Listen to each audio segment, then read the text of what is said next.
morning Newsline is brought to you by the Barbados Tourism Marketing Inc.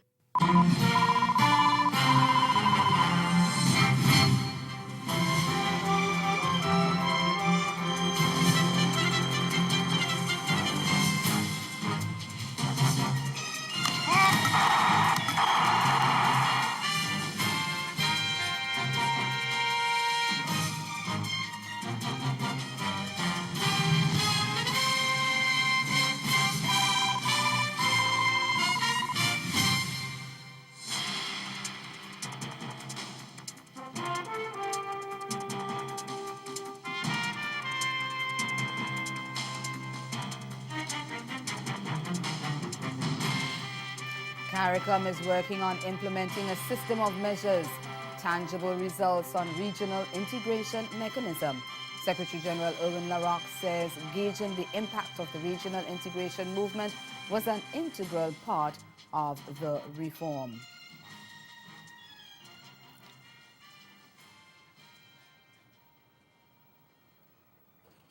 Well, the CARICOM leaders have ended their 28th Intersessional Summit with agreement on priority areas to press forward with free movement of skilled persons across the region. CARICOM Chairman David Granger said the leaders are concerned that some of their previous decisions have not been fully compiled, and they've agreed that the necessary action will be taken to effect compliance.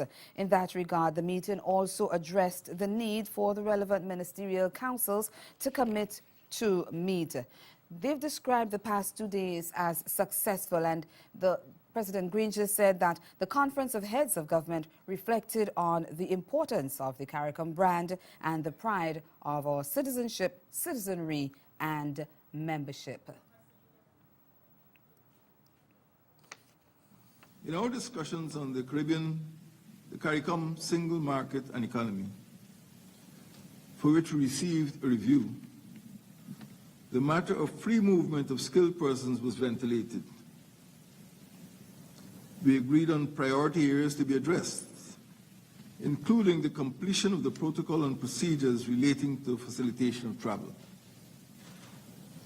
We commended the significant progress in implementation of the CSME.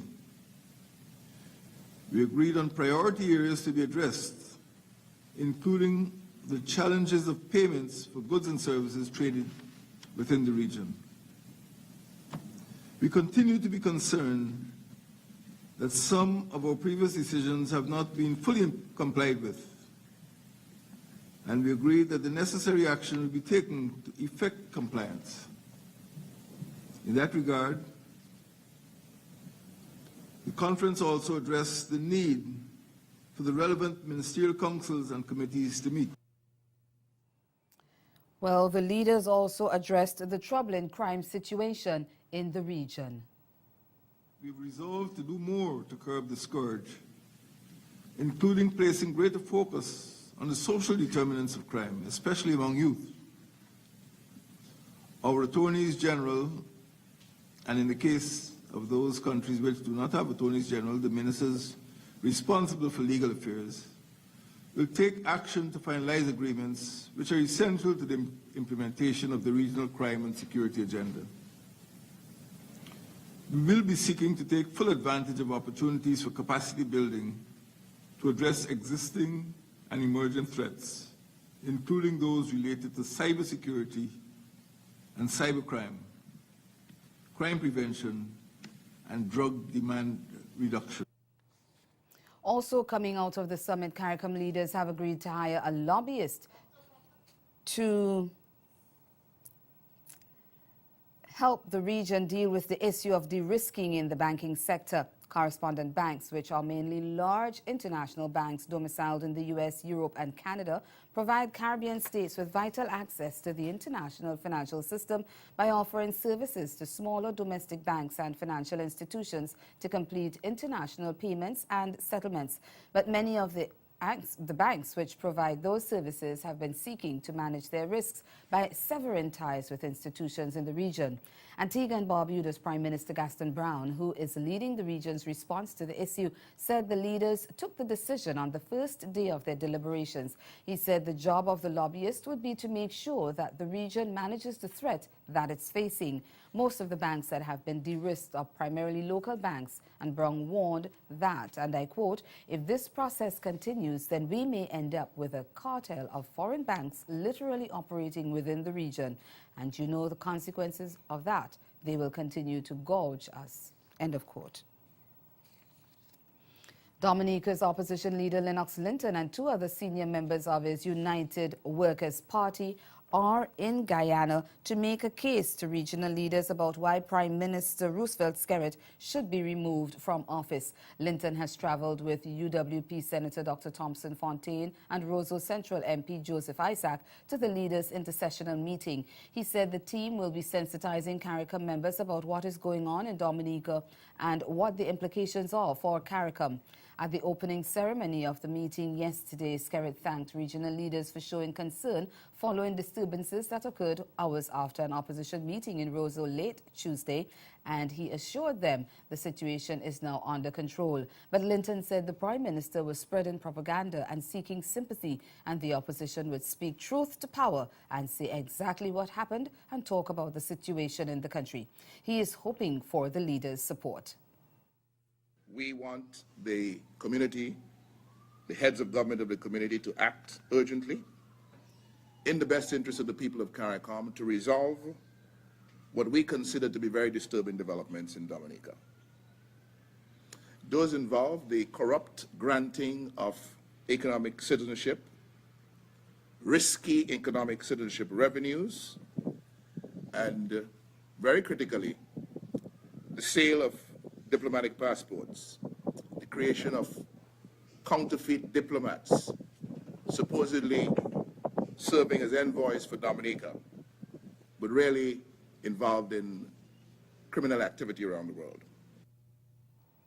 And Prime Minister Skerrit has criticized the opposition move to complain to CARICOM heads. Speaking from Guyana on local radio station Kyrie FM, he said Dominica is a sovereign state and he has no intention of airing the country's internal wranglings in public. The presence of Mr. Linton and his two colleagues here is a further testimony to the fact that Mr. Linton has no interest in the welfare and well-being of Dominica. His mad rush to be Prime Minister of the country and his impatience is clearly, as we've said, a danger to Dominica. So he's not here to tell the Caribbean community, you know, we still need help post-Erica.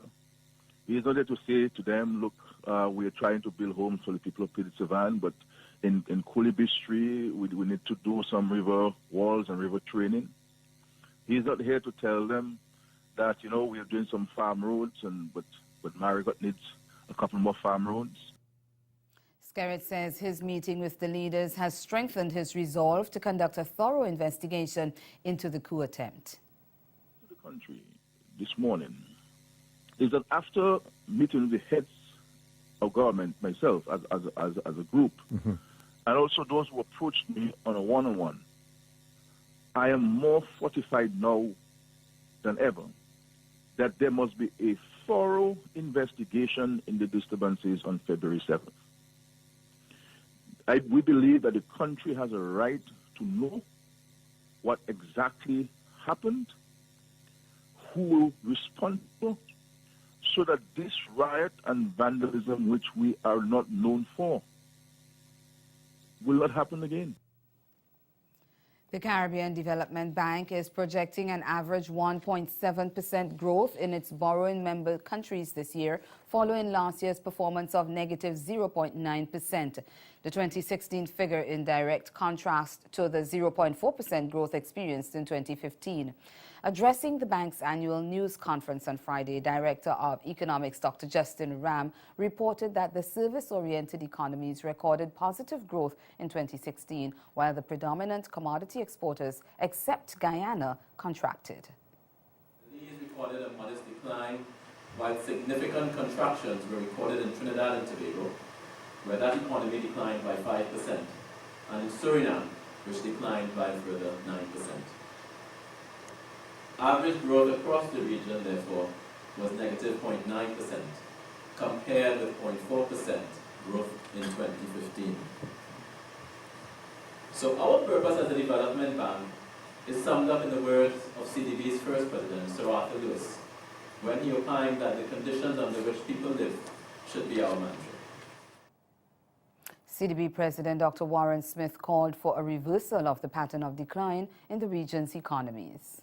For much of our history, Caribbean countries have depended on a very narrow source of foreign exchange earnings, largely because we find it difficult to compete in global markets in areas where comparative advantage is not defined by natural endowments.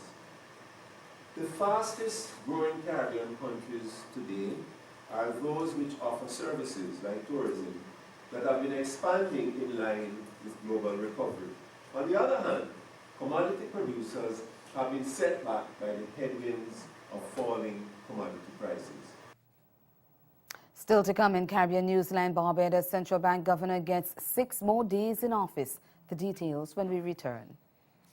Grow your business or promote your event through the services offered by the Caribbean Media Corporation and Carib Vision. Our distribution provides a platform on cable, terrestrial television, and websites. We cover carnivals and events from across the region.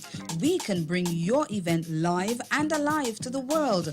For music makers, program producers, businesses, we can expand your reach to in excess of 2 million households daily. Our other services include news updates to enhance your media products, studio space for program and development. We can facilitate the launch of new products and services and training. Contact us and we will help you unleash your creative ability, develop products and services, and provide the medium to watch them grow. Contact Loretta Skeet at cmccaribbean.com or call her 1-246-467-1044 or 1-246-253-3889. Call and book your carnival or event today. Straight out of the bodacious and beautiful culture of the Caribbean comes a music and talent competition like no other. Brace yourself for the exciting, entertaining, extraordinary, and new reality docuseries, Icon of the Islands. The story begins in the breathtaking backdrop of the U.S. Virgin Islands. Every year, this is where a wide and diverse range of contestants of all ages and backgrounds audition for a wildly popular and prominent local talent competition. And the ultimate goal for each contestant is to win. I already have my favorites, but my favorites may not prevail tonight. Some moments will bring performers to their knees, while some performances will bring fans to their feet. Get ready to see which star will be the last one shining in the spotlight as the stars align this season on Icon of the Islands.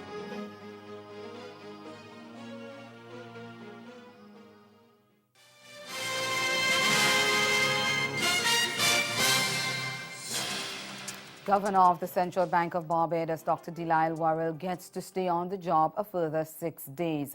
On Friday afternoon, High Court Judge Randall Worrell issued a new stay for the governor pending the outcome of his formal appeal against his dismissal by Finance Minister Chris Sinclair. Reports are that late last week, Finance Minister Chris Sinclair, at the insistence of members of the Central Bank's board, met with Worrell to inform him that his services were no longer needed and that he had until Monday to either resign or be forced out of office. Worrell, in resisting efforts to force him out of the job, sought the backing of the court to deal with the matter. In recent weeks, Worrell has been calling on the government to stop printing money as it is weighing heavily against the country's foreign reserves and adding a huge fiscal strain on the economy. In Bermuda, former Premier Dr. Ewart Brown has hit back at the government's lawsuit against a clinic in the United States that is accused of bringing him in order to secure healthcare business in the island. Brown claims the move is an attempt by the government to settle a political score. The lawsuit filed in Boston on Tuesday claims Brown and the Lahey Clinic conspired on a widely successful and unlawful enterprise that profited both of them at the expense of the Bermudan government and people. But 70-year-old Brown has launched a vigorous defense of his relationship with LaHaye, which he insists has saved lives and improved the quality of life for Bermudians. Concerns in Trinidad and Tobago that lead contaminated water from a landfill has been entering the water treatment plant owned by the Water and Sewerage Authority, WASA, since 2014. The concerns led to government requesting a report from the company. One cabinet member says there is no evidence of this so far. This is even as the Solid Waste Management Company Limited's CEO told a Parliament committee that lead has been contaminating the water surrounding the Guanapo landfills. But WASA has issued a statement informing consumers that the water is safe to drink. So far, there has been absolutely no evidence brought to our attention of any lead poisoning taking place in the potable drinking water. And I think we need to be very careful with this. The Cabinet's position about the startling revelation during Wednesday's Public Accounts Enterprises Committee by SwimCall CEO Ronald Roach that an extensive UE study of the water quality in and around the Guanapo landfill site identified lead, a dangerous contaminant, in the surrounding watercourses. The study was done in October 2014. Cabinet at least will be asking questions of SwimCall or the Ministry. Absolutely. How this information sat down since 2014. Absolutely. And why is it now coming to light in 2017? Absolutely. Where they have an issue of potential lead poisoning, I don't think there's a line minister. All ministers should be concerned because this cuts across everything. I think I would be comfortable to see that if one took a decision immediately to stop utilization of site, for instance, that you can't solve the problem just like that. Mr. Roach told the committee that while the UE study was done only at Guanapo, there were similar problems at the Beetham landfill and at the Forest Park landfill. Is the government in a position to give any advice with regard to the issue of the consumption of the water supply? Well, Jules, I mean, first of all, you have a number of bodies. We have SwimCall. The next body that's in charge of providing water and sewage facilities for Trinidad and Tobago is WASA. So I would want to get a report from both of those bodies. He is hoping the Cabinet would get that report in a matter of weeks. And that report is from Jewel Brown of TV6 News. And ahead in Newsline Sport, the stage is set for a showdown between Jamaica Scorpions and Barbados Pride in the final of the Regional Super 50. Stay with us. Sport is next.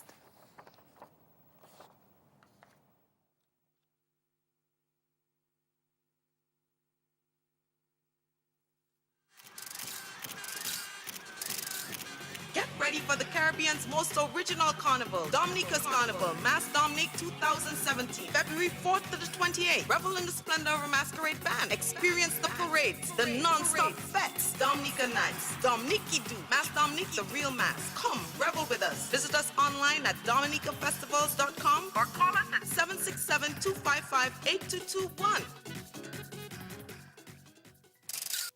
Round Hay Pharmacy now has 2 locations to fill your prescriptions promptly and efficiently. Our branch at One Accord Plaza is open daily, including Sundays and bank holidays. Also, check out our new drive-through location at Warren's Healthcare Complex in Michael, the first and only drive-through pharmacy in Barbados. For more information, call Round Hay One Accord Plaza at 421-7863 and our new drive-through branch at Warren's in Michael at 424-5574.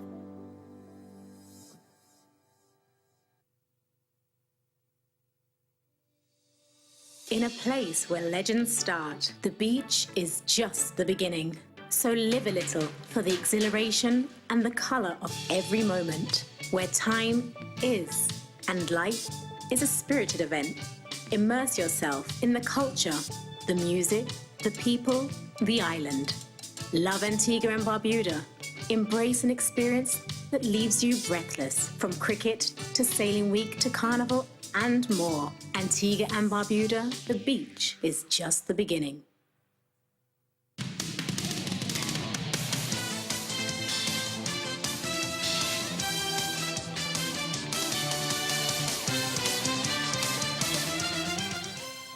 The stage is set for a showdown between Jamaica Scorpions and Barbados Pride in the final of the regional Super 50 tournament on Saturday.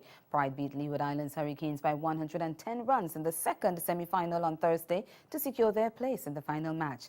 Pride made 314 for 7 off their 50 overs, with Shea Hope scoring a career best of 125 from 108 deliveries. Opener Craig Brathwaite made 54, while captain Jason Holder stroked an unbeaten 42 off 26 balls. Hurricanes, meanwhile, were dismissed for 204 off 47.3 overs.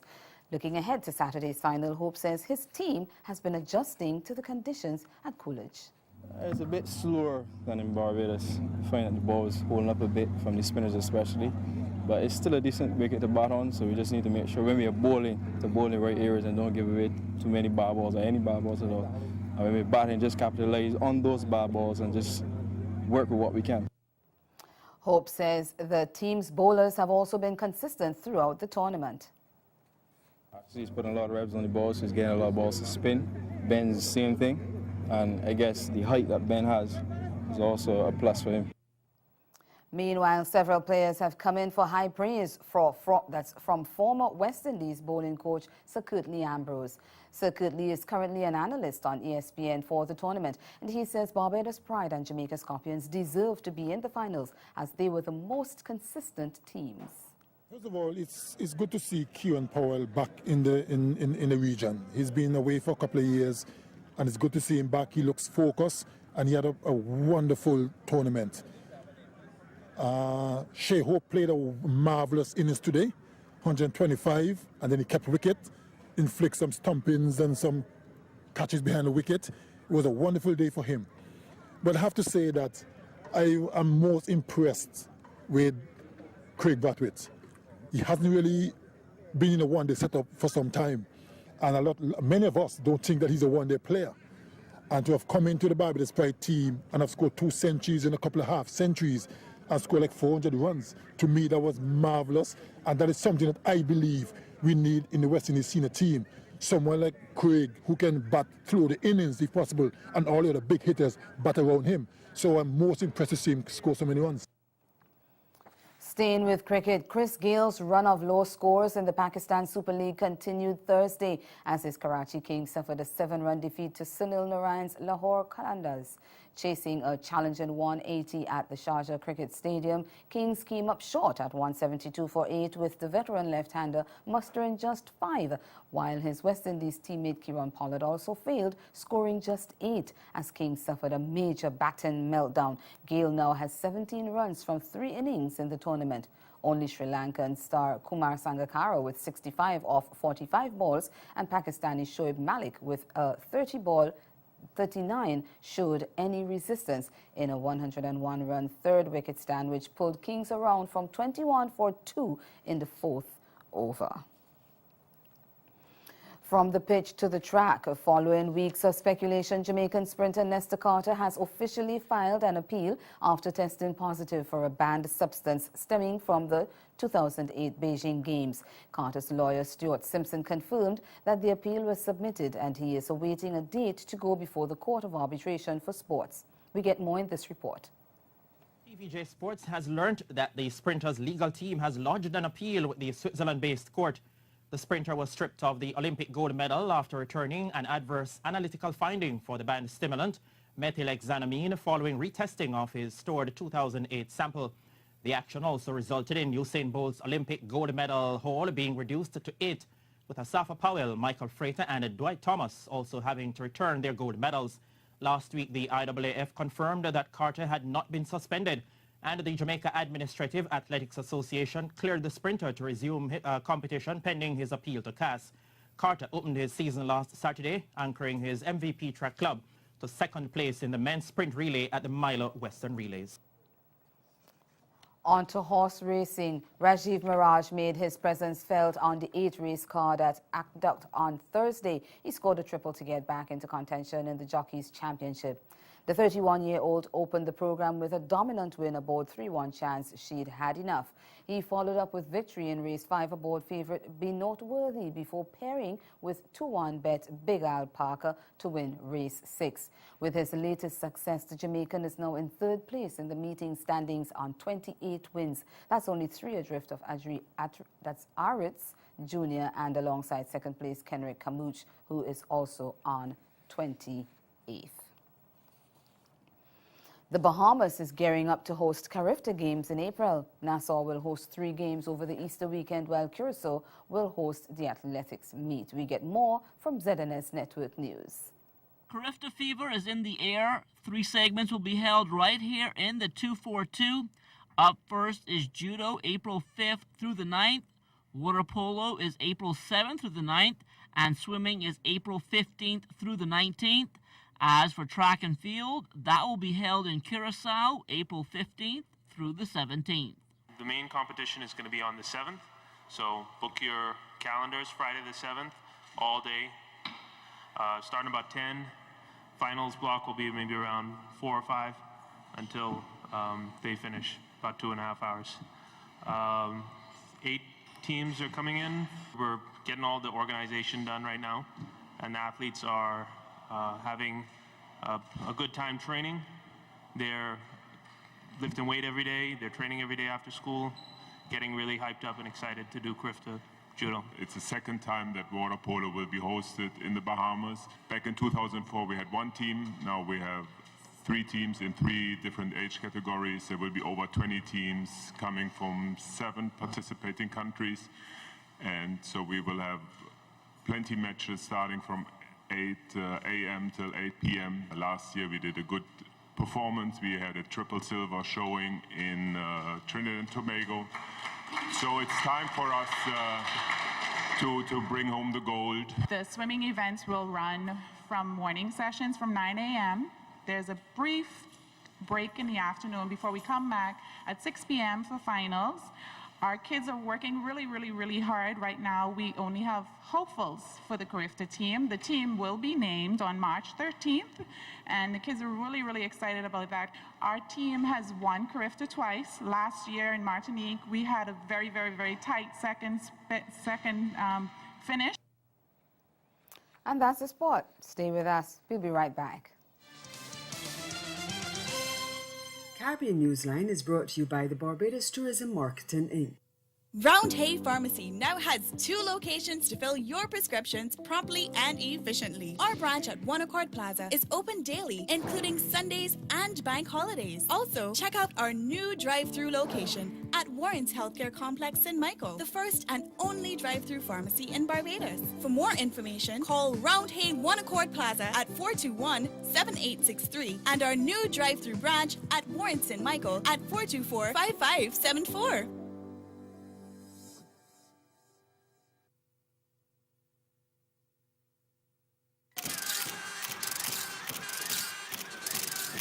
Get ready for the Caribbean's most original carnival, Dominica's Carnival, Mass Dominic 2017, February 4th to the 28th. Revel in the splendor of a masquerade band. Experience the parades, the non-stop fetes, Dominica nights, Dominique Do, Mass Dominic, the real mass. Come, revel with us. Visit us online at dominicafestivals.com or call us at 767-255-8221. In a place where legends start, the beach is just the beginning. So live a little for the exhilaration and the color of every moment, where time is and life is a spirited event. Immerse yourself in the culture, the music, the people, the island. Love Antigua and Barbuda. Embrace an experience that leaves you breathless, from cricket to sailing week to carnival and more. Antigua and Barbuda, the beach is just the beginning.